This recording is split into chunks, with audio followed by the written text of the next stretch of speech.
Ahojte, vítam vás pri mojom ďalšom videu. Toto video bude pre niektorých možno trošku netradičné, ale dnes si rozbalíme gelovú farbu na vlasy Herbatint. Táto farba ma zaujala tým, že je gélová. Takú som na našom slovenskom trhu ešte nevidela, takže zaujala ma týmto, že je gélová. Ale samozrejme, ja som dosť orientovaná na tie prírodné veci, takže aj ten názov Herbatint ma zaujal. Tiež ma zaujalo to, že farba sľubuje, že pokrie vlastne 100% šedín a vlastne má nejaký samozrejme dlhotrvajúci efekt. S tým, že by mala byť bez rôznych amoniakov, parabénov a všetkých tých zlých vecí. Takže pozrieme sa na to, aká táto farba je, čo obsahuje. Je to farba talianskeho výrobcu a ja som ho kúpila cez Alzu. Hovorím to schválne, lebo neviem, či ešte niekto túto farbu predáva na Slovensku. Ale hovorím, ja som hľadala nejakú alternatívu k farbeniu henou a toto vlastne bola farba, ktorú som vyskúšala. Dneska idem otvárať druhé balenie, aby som vám ukázala, čo v ňom je a ako táto farba funguje. Budeme si ho aj namiešavať a na záver vám poviem moje skúsenosti s touto farbou. Takže ja som kúpila jedno balenie, ktoré má 170 ml. Ja mám vlasy, ktoré siahajú niečo dlhšie cez ramená, teda mám dlhšie vlasy, ale riskla som to a kúpila som len túto jednu farbu. Môj odtieň je blond, ale samozrejme podľa krabičky očakávam, že to bude taká farba viac menej kvázi hneda. Samozrejme neočakávam farbu blond, ale očakávam, že mi prekryje šediny, čo nie každý šampón vlastne dokáže. Takže pozerám sa, vidím, že na krabičke je upozornenie, že máme vyskúšať to 2 dní pred použitím na nejakom asi malom kúsku tú farbu. Teraz farba obsahuje kondicionér,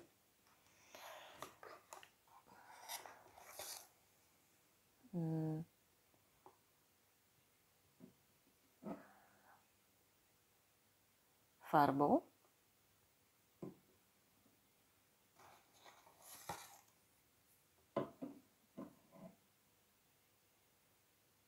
a aktivátor. Tie balenia sú pekné, ale nepovedala by som, že je to práve málo plastu, že je to nejaké prevratné eko. Ale pozrieme sa aspoň, aký je to plast.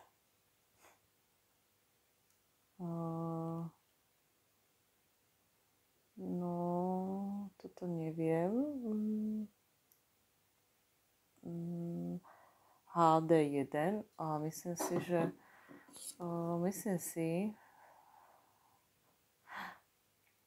že toto by mohol byť ten PEHD1. Myslím si, že ten symbol by mohol zodpovedať tomu, že sa dá to balenie recyklovať. Ja ho teda určite do plastov hodím.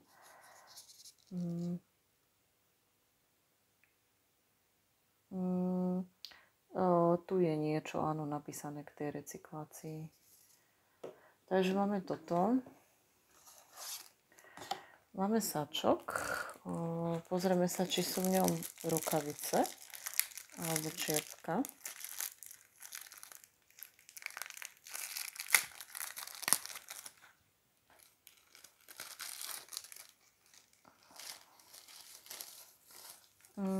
Takže máme rukavice. Tieto rukavice sú trošku kvalitnejšie ako tie také klasické, ktoré bývajú, povedala by som. No a v krabičke není papierik s návodom, ale musíme roztrhnúť tú krabicu, aby sme sa dostali k tomu návodu.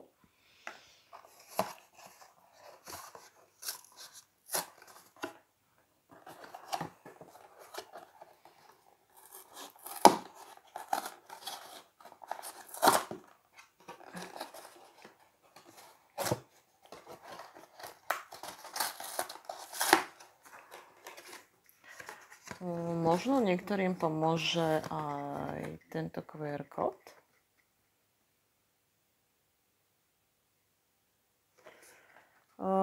Potom by som upozornila na nejaký slovenský popis.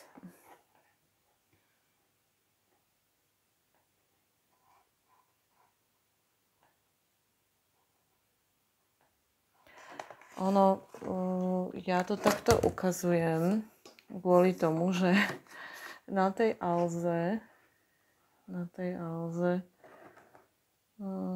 není nejaký extra popis, ktorý by ste si mohli prečítať, hej, že ako budete potom s tou farbou narábať. No, takže vám toto postupne trošku nahrám, aby ste si mohli prečítať aj niečo z balenia.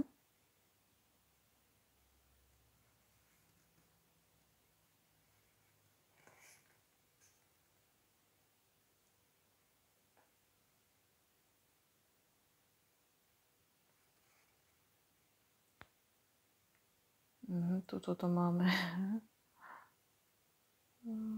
Tuto to máme v slovenčine, takže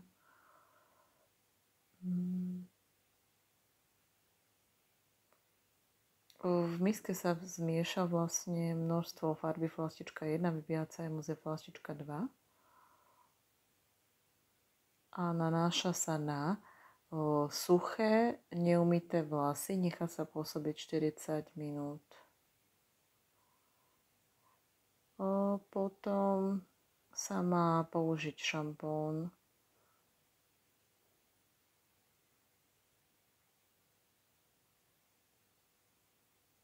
A potom sa použije kondicionér, ktorý sa nechá pôsobiť 1 minútu a potom sa vlasy môžu už definitívne umyť. Takže zaujímavosťou tejto farby je, čo by som povedala ešte, že sa nanáša na suché vlasy. Veľa farieb sa nanáša na vlasy, ktoré majú byť predtým umyté a navlhčené. Takže tento spôsob, že sa nanáša na suché vlasy, mne teda dosť vyhovuje. No, takže to by sme mali. Môžeme si ho ísť namiešať, aby ste videli. A ja ešte poviem takú vec, že ja už som túto farbu vyskúšala a viem, čo môžem čakať. A práve preto vám ho aj ukazujem, že ona je naozaj určitým spôsobom zaujímavá v tom, že je teda gélová. Takže dám najskôr číslo 1. Vidíte, hej, že asi takáto tekutina. Je to tekutina, totálna, že tekutina. Neviem, či ste už vôbec videli takúto farbu, takýto štýl, že je to ako voda. Ja som ešte takú nevidela, preto som vám ho chcela ukázať. Takže to je všetko z tejto.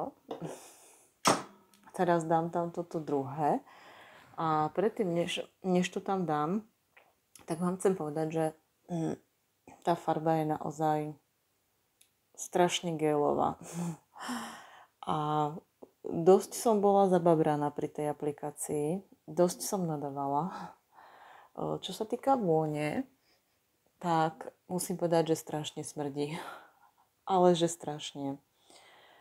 Toto smrdí ako čistý amoniak, aj keď teda tvrdia, že tam není, ale ako mala som už veľa farieb, ale môžem povedať, že tak ako smrdí táto, tak podľa mňa nesmrdí žiadna. Samozrejme dá sa to teda akože prežiť tých 40 minút, ale ako trošku by som asi chcela z toho farbenia mať lepší zážitok.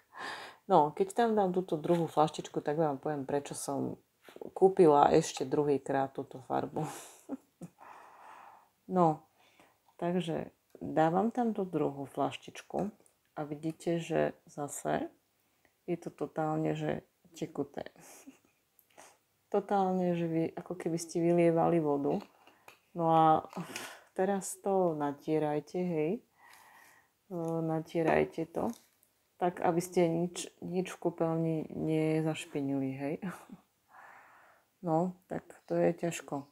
Ale ono je zaujímavé na tomto, že ja keď to miešam, ono to trochu hustne, ale už nejak moc lepšie to nebude. Toto už bude všetko, čo z tej masy vznikne. Bude to asi takéto. Jednoducho taký gel. Taký gel, no.